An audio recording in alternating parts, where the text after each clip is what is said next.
let's take a look at some of the second half highlights from this afternoon. And Zebarth, over 100 yards rushing, actually set a new career high today with 112 yards, 79 of them on this touchdown run to open the third quarter. And this is what North Dakota needed. Right off halftime there, you get the big play, the big touchdown.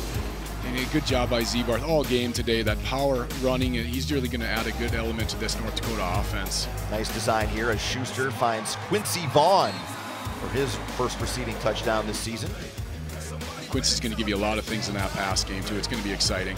Bo Belquist, just another day at the office. 7 receptions, 110 yards, 2 touchdowns, including this wild one as well. Yeah, this was just crazy. Just, Bo being Bo and just making guys miss and just being an unbelievable athlete, and that was a very impressive play.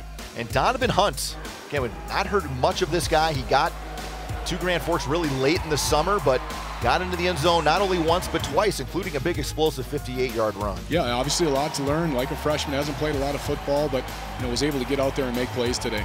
And Ian Corwin, the former quarterback for the Bulldogs, comes up with the touchdown reception. And Elijah Klein, a fantastic catch over the middle of the field here. This was a big one there, too. You got a D-back all over him, and Klein able to concentrate, one-hand catch that, get in for a North Dakota touchdown. And I think now that he's healthy, it's going to be a good year for him.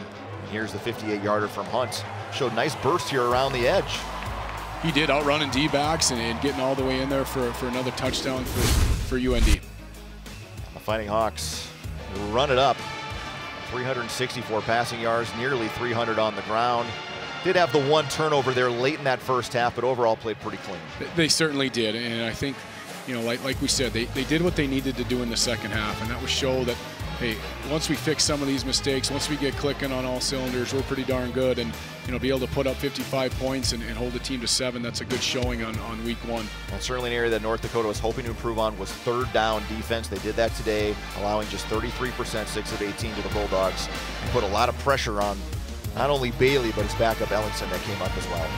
And they were able to do it with 4 guys, and they were not having to bring the house, and they were still able to sit back and play a little bit of coverage, which is exciting as well, to be able to trust your D-backs and be able to do that. 55-7 is the final. North Dakota starting off the season 1-0, ranked number 17 in the land. Good way to get things started. Certainly for Drake, a lot to play for, as the Bulldogs not afraid to challenge themselves with a difficult non-conference slate. Thank you so much for tuning in for this telecast here on Midcoast Sports. We'll see you next Saturday afternoon at 3 o'clock as Northern Arizona comes to town to take on the Fighting Hawks. For Ryan Kosowski, Taylor Budge, the rest of our Midcoast Sports crew, I'm Brian Shawn saying so long from Grand Forks.